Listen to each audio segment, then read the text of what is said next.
tenho uma carta a vocês. Hoje eu estou aposentado, mas exerci uma profissão honrosa durante muito tempo. Quer saber o que eu era? Eu conto para vocês. Eu tinha que dar bons conselhos às pessoas. O meu trabalho era ouvir as pessoas. Elas falavam demais.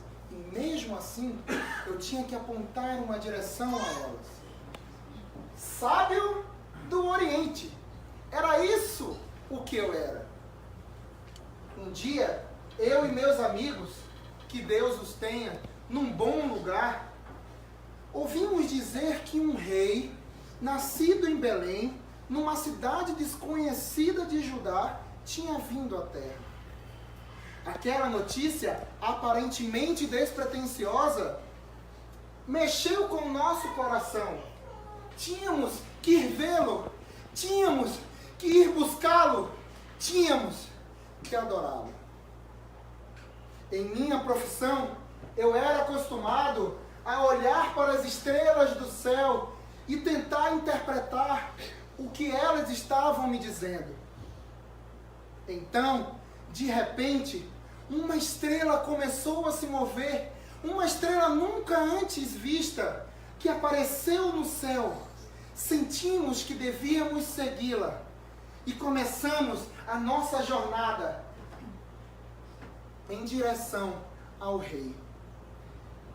Então, eu sei que isso parece estranho e você deve achar que isso é uma loucura, mas começamos a seguir a estrela. Como um guia sobrenaturalmente posicionado, a estrela foi nos dirigindo. Há muitos detalhes nessa história que sequer compreendemos, como, por exemplo, por que fomos parar no palácio de Herodes? Só podemos imaginar que isso fazia parte do plano de Deus. É a única e possível explicação. Finalmente, fomos direcionados para uma pequena cidade chamada Belém. Lá, um lugar humilde, bem diferente de um palácio, encontramos um bebê menino. Eu me lembro como se fosse hoje. A emoção que sentimos. É impossível descrever a sensação daquele momento. Através daquelas portas, nós encontramos um novo rei. Um rei que comanda o movimento das estrelas do céu. Um rei que desceu para habitar com seu povo. Um rei que, por amor a mim, se fez carne. Então, eu e os meus bons amigos, nos ajoelhamos e o adoramos.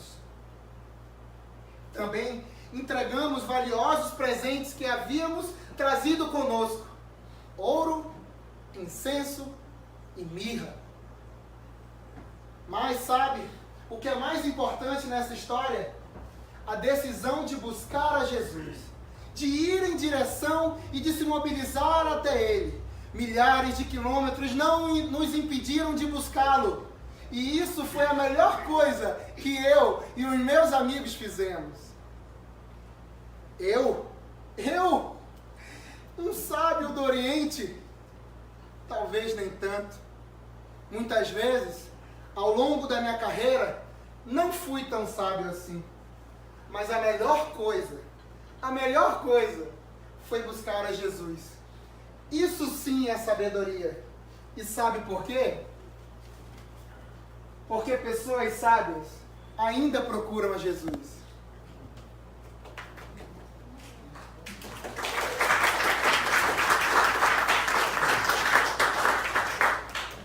Amém. Obrigado ao sábio do Oriente. Mateus 2, de 1 a 12. A visita dos magos, assim diz a palavra do Senhor. Tendo Jesus nascido em Belém da Judéia, em dias do rei Herodes, eis que vieram os magos do Oriente a Jerusalém, e perguntavam: onde está o recém-nascido rei dos judeus? Porque vimos a sua estrela no Oriente e viemos para adorá-lo. Tendo ouvido isso, alarmou-se o rei Herodes e com ele toda a Jerusalém. Então, convocando todos os principais sacerdotes e escribas, o povo indagava deles onde o Cristo deveria nascer.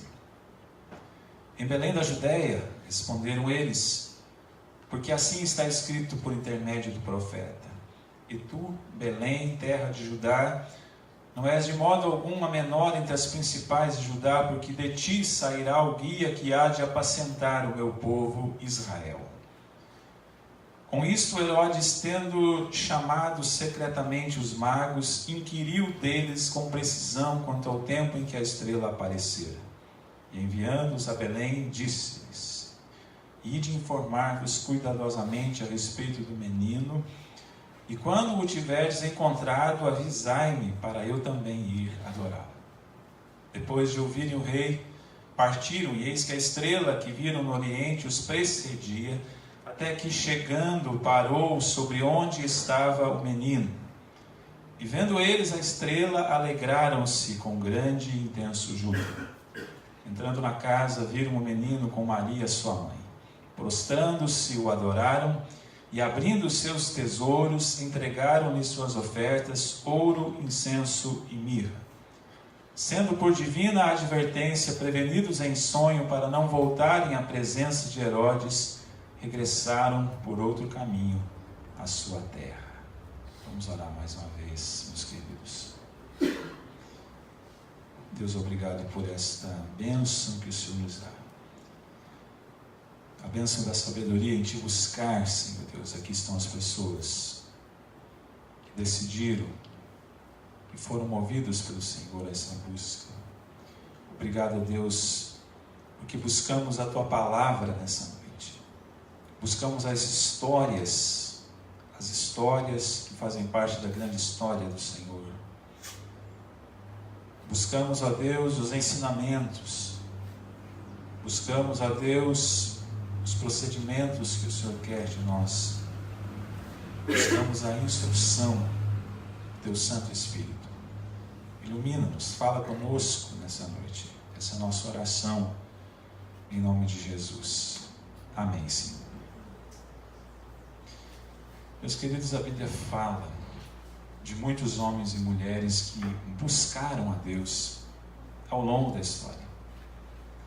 Homens, por exemplo, como Enoque, que a Bíblia diz que andou com Deus. Por andar com Deus de uma maneira tão extraordinária, ele foi tomado, Deus tomou para si. Ele foi trasladado, não passou pela morte. Homens como Noé, que a Bíblia diz que era justo, que se destacava dos demais da sua geração e que achou graça aos olhos do Senhor, tanto que Deus fez uma aliança com ele. Homens como Davi, não obstante a tantos erros cometidos, seguiram como ovelhas que seguem ao seu pastor. E a Bíblia trata Davi como homem segundo o coração de Deus.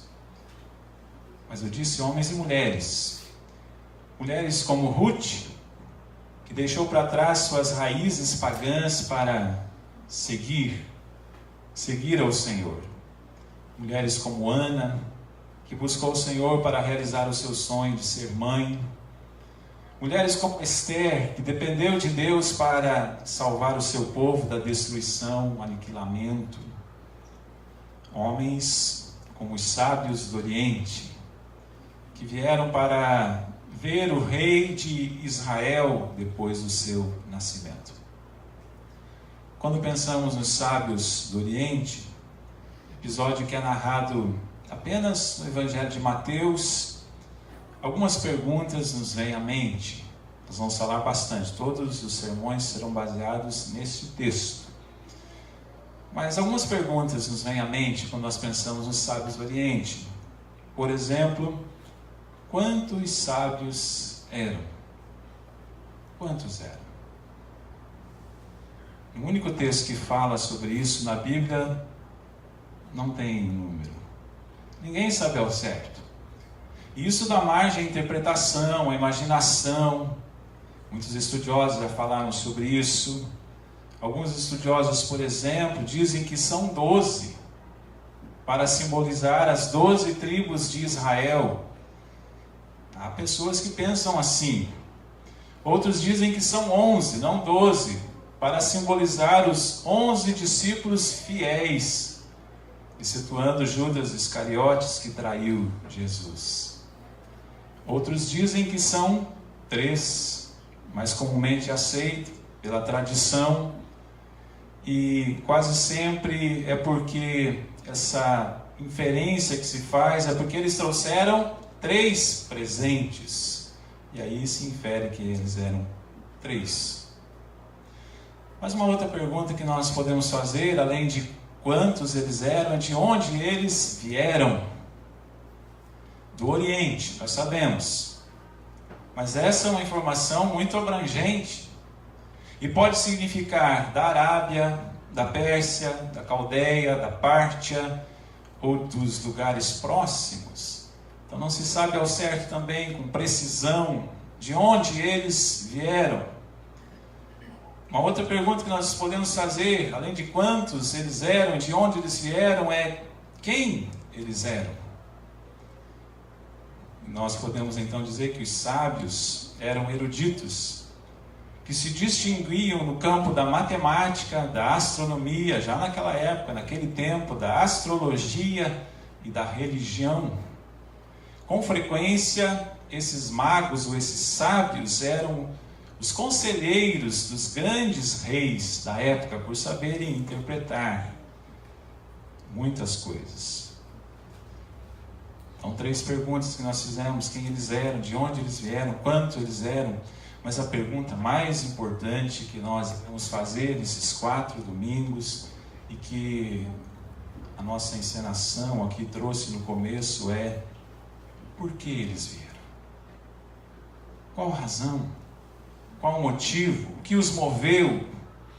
E nessa primeira mensagem, então, nessa noite, nós vamos dizer que eles vieram para buscar a Jesus.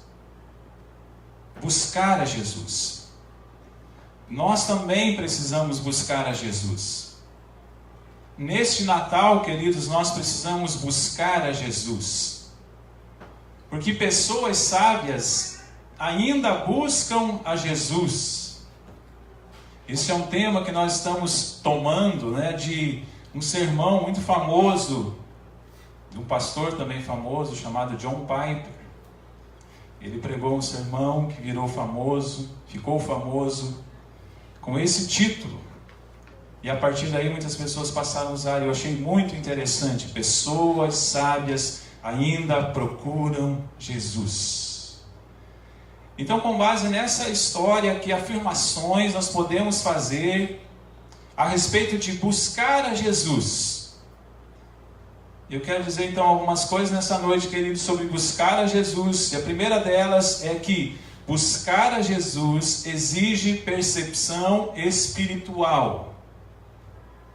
Buscar a Jesus exige percepção espiritual. A Bíblia não narra, queridos, o que aconteceu antes nessa história. Não há como ter certeza de como a mensagem do nascimento de Jesus chegou até eles. Não havia os instrumentos que nós temos hoje. Então não se sabe como essa mensagem chegou até os sábios do Oriente. Não há como ter certeza de como eles sabiam a respeito de Jesus. Nós só podemos, como eu já disse, fazer algumas inferências.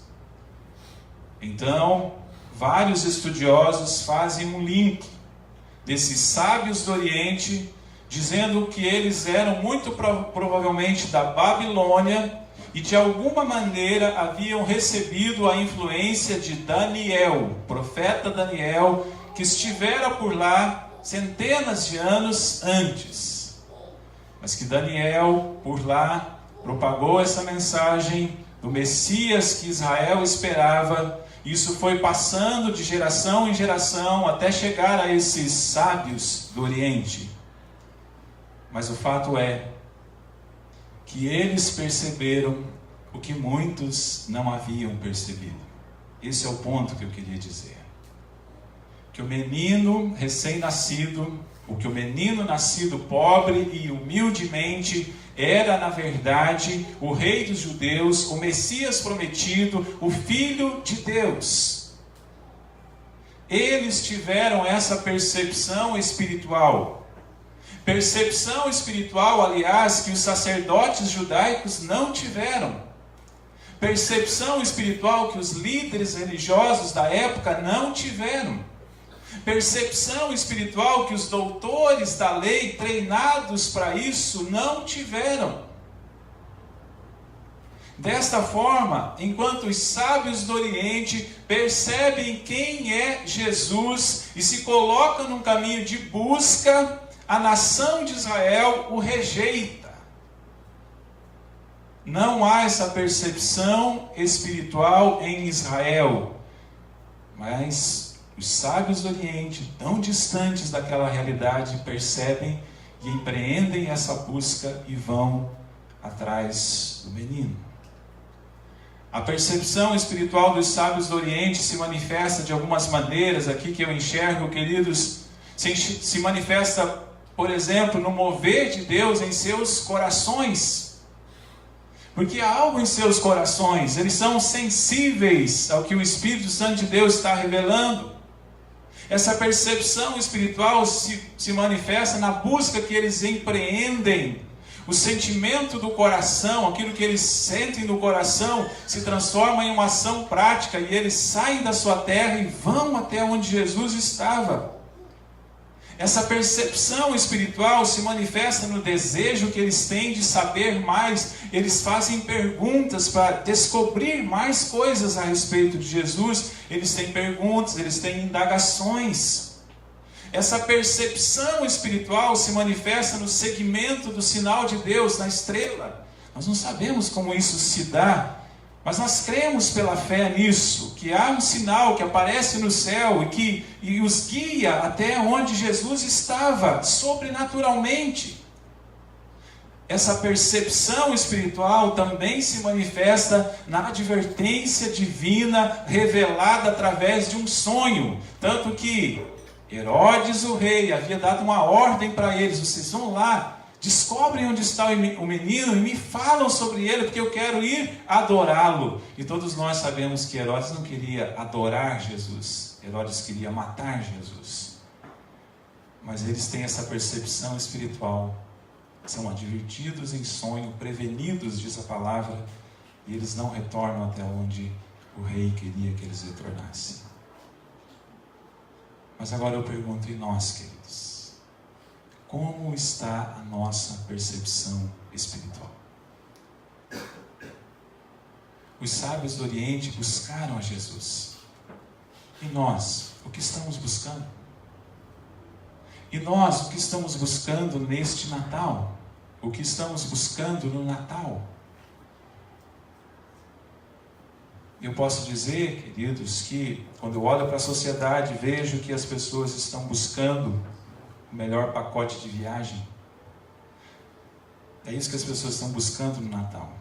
As pessoas estão buscando as melhores ofertas no supermercado. As pessoas estão buscando as melhores oportunidades para satisfazer o seu ego e encher o seu estômago. As pessoas estão buscando os melhores presentes. Há muita correria. Eu tenho escrito sobre isso nas pastorais do boletim, espero que você leia. Há muita correria e pouca percepção espiritual. Essa é uma sensação que eu tenho. Eu tenho a certeza, na realidade, que é verdade. Há muita correria e pouca percepção espiritual no Natal. Há muito consumismo e pouca percepção espiritual no Natal. É a melhor data para o comércio. É assim que se fala sobre o Natal. Então há muito consumismo e pouca percepção espiritual no Natal. Há muita euforia e pouca percepção espiritual no Natal. E eu arrisco dizer, queridos, que há muito paganismo e pouca percepção espiritual no Natal, que muitas vezes as celebrações natalinas, ou esse tempo de Natal, é muito mais formatado pelas práticas pagãs do que propriamente pela visão cristã, pelas práticas cristãs. A Assim como os sábios do Oriente, então nós precisamos voltar a ter percepção espiritual no Natal. Aquela que elimina as distrações, porque elas estão aí nos distraindo. Aquela que remove os acessórios, porque o Natal de hoje está cheio de acessórios que nada tem a ver com a essência do Natal. Então, nós precisamos dessa percepção que elimina as distrações, que remove os acessórios e que nos traz de volta para a essência do Natal, que é uma pessoa, é Jesus. E pessoas sábias, quero que você guarde essa frase, pessoas sábias percebem que o Natal é Jesus, queridos. Pessoas sábias percebem que o Natal é Jesus e não outras coisas. Uma segunda lição que eu gostaria de extrair sobre esse tema nessa noite é que buscar a Jesus, além de exigir percepção espiritual, buscar a Jesus requer sacrifício. Buscar a Jesus requer sacrifício. Pessoas sábias continuam indo até Jesus, mesmo que isso implique em sacrifício. E quando nós olhamos para essa história, então, ela está cheia desse tom sacrificial. A visita dos magos do Oriente, dos sábios do Oriente, foi sacrificial. Eles fizeram um grande esforço para encontrar Jesus, para estar com Jesus, para buscar a Jesus. Então nós vamos fazer algumas afirmações para entendermos quão sacrificial foi a jornada deles na direção de Jesus. Vamos lá, 3 afirmações aqui, queridos, que eu quero fazer sobre isso. Primeiro, eles vieram de longe. Eles vieram de longe. Como já dissemos, muito provavelmente eles tinham vindo da região da Mesopotâmia, mais especificamente da Babilônia. Não é possível, aliás, precisar quantos quilômetros eles viajaram, mas o fato é que foi uma longa e extenuante viagem. Então essa é a primeira coisa que revela o tom sacrificial dessa viagem. Eles vieram de longe. A segunda afirmação é que eles viajaram um longo tempo. Só havia 2 maneiras de se viajar nesse período. Você já deve saber quais são. A primeira delas é caminhando. A segunda é montando algum tipo de animal. Eles devem ter viajado em algum animal. Sempre quando se tem uma imagem dos sábios do Oriente, eles estão montados em camelos, né? Muito provavelmente esse então foi o meio de transporte que eles utilizaram para ir em busca de Jesus. Eles atravessaram um grande deserto, isso aumenta esse tom sacrificial. Vieram de longe, atravessaram o deserto. E quando nós lemos Esdras 7:9, nós podemos inferir que uma viagem da Babilônia até Jerusalém levava pelo menos 4 meses. Porque fala lá que esse foi o tempo que Esdras e o seu pessoal levou, né, para ir até Jerusalém. O fato é que a viagem foi longa. Podemos afirmar isso sem sombra de dúvida. Mas uma terceira afirmação sobre isso, queridos, é que eles provavelmente gastaram bastante. Eles trouxeram, por exemplo, presentes caros. Haverá um domingo que nós vamos expor sobre esses presentes: ouro, incenso e mirra. Nós hoje, ouro é valioso, os outros a gente nem sabe direito o que é. Mas naquela época, naquele contexto, eram extremamente valiosos. Então eles trouxeram presentes caros. Eles tiveram que pensar o que fazer, uma grande provisão para uma viagem tão longa. Eles tiveram que abrir mão da sua estabilidade, deixar lá o seu emprego para trás. Eles investiram os seus recursos para buscar a Jesus. E num certo sentido, eu quero sempre fazer um contraponto, um contraste. Há um contraste entre os sábios do Oriente e a geração atual. Vemos pouca busca de Jesus nos nossos dias. Eu costumo dizer que no Natal as lojas deveriam estar vazias e as igrejas deveriam estar cheias, por uma simples razão, que o Natal é uma celebração espiritual. Então não é as lojas que tem que encher, são as pessoas buscando a Jesus. Mas o que vemos é exatamente o contrário. Sobre essa questão de buscar, a nossa geração, queridos, nós temos muitas facilidades para buscar a Jesus. Temos facilidade para nos reunirmos e celebrarmos a Deus coletivamente no templo. Temos muita facilidade, por mais que a gente more um pouco longe. Quantos quilômetros aqui? 10, 15. Pegue um pouco de trânsito. A gente sabe que isso existe, não só aqui em Florianópolis, mas a grande maioria das cidades, especialmente as grandes. Mas o fato é que nós temos muita facilidade para nos reunirmos e celebrarmos ao Senhor coletivamente no templo. O problema é que os lugares que nos encantam são outros. Nós temos facilidade de ler a palavra onde nós estivermos. Mas o conteúdo que nos chama a atenção é outro. Nós temos facilidade para adorar o Senhor em qualquer lugar e momento, mas a playlist que nós preferimos é outra. Então é esse o problema. O problema é que nós não nos sacrificamos para nos conectar com o Senhor. Então pessoas sábias entendem que o maior sacrifício foi o de Jesus por nós. E por isso vale a pena nós nos sacrificarmos pelo menos um pouquinho por Ele. Então, queridos, nós estamos dizendo que buscar a Jesus exige, em primeiro lugar, percepção espiritual.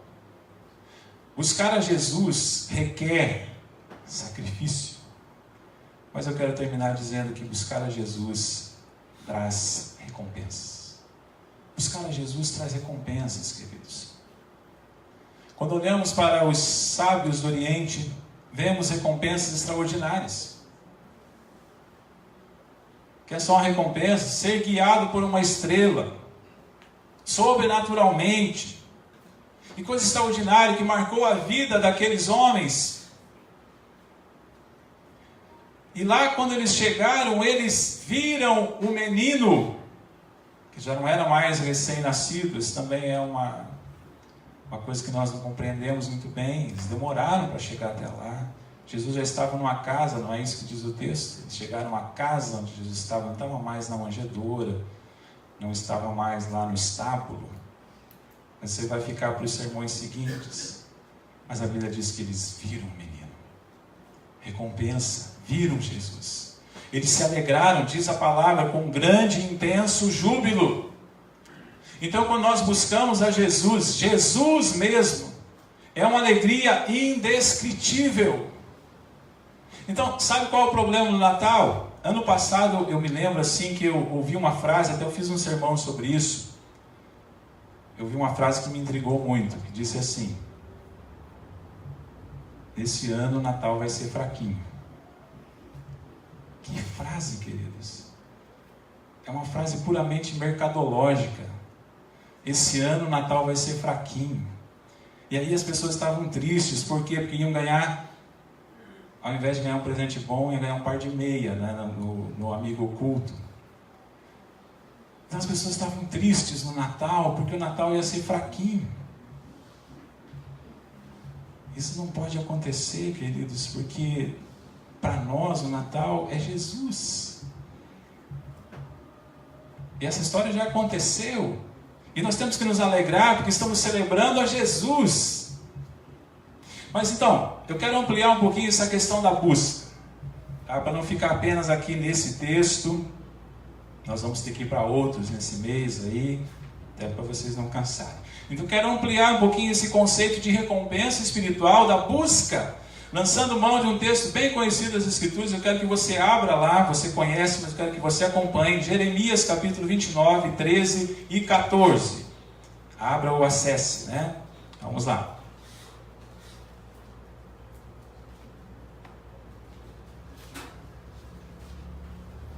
Nós compreendemos isso, encerrarmos e celebrarmos a ceia. Jeremias 29, 13 e 14. O que diz aí, queridos? Olha só, preste atenção. Buscar-me-eis e me achareis quando me buscardes de todo o vosso coração. Serei achado de vós, diz o Senhor, e farei mudar a vossa sorte. Congregar-vos-ei de todas as nações, de todos os lugares para onde vos lancei, diz o Senhor, e tornarei a trazer-vos ao lugar de onde vos mandei para o exílio.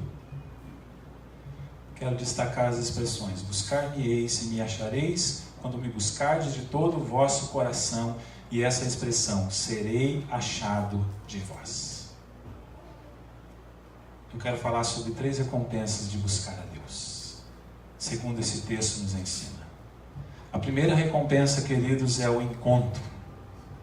Quando nós buscamos a Deus de todo o nosso coração, como o texto diz aqui, Ele é achado. E essa é uma recompensa sobrenatural, extraordinária e maravilhosa. Quando buscamos a Deus, nós o encontramos. A expressão serei achado de vós sempre chamou-me muito a atenção. O verbo hebraico aqui é um verbo matzah, que significa, querido, acompanhe-me aqui, porque eu acho fantástico entender isso: ser encontrado, apanhado, descoberto. A ideia aqui no original, quero que você entenda isso, essa ideia de ser achado, ser encontrado, que é o que Deus vai se permitir quando Ele for buscado de todo o coração. A ideia aqui é de alguém que está por detrás de uma cortina, quero que você imagine isso, esperando a cortina abrir para ser encontrado. Então quero que você faça um exercício de imaginação para nós entendermos isso. É como se Deus estivesse de trás de uma cortina, num palco, e Ele diz assim: olha, vocês vão me achar, serei achado de vós, quando vocês me buscarem de todo o coração.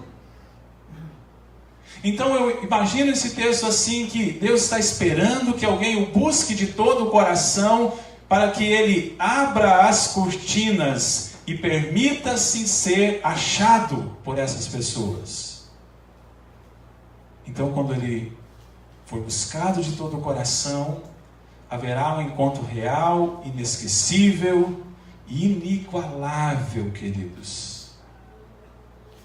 Então o que eu digo para você é que o Senhor seja buscado e encontrado neste Natal.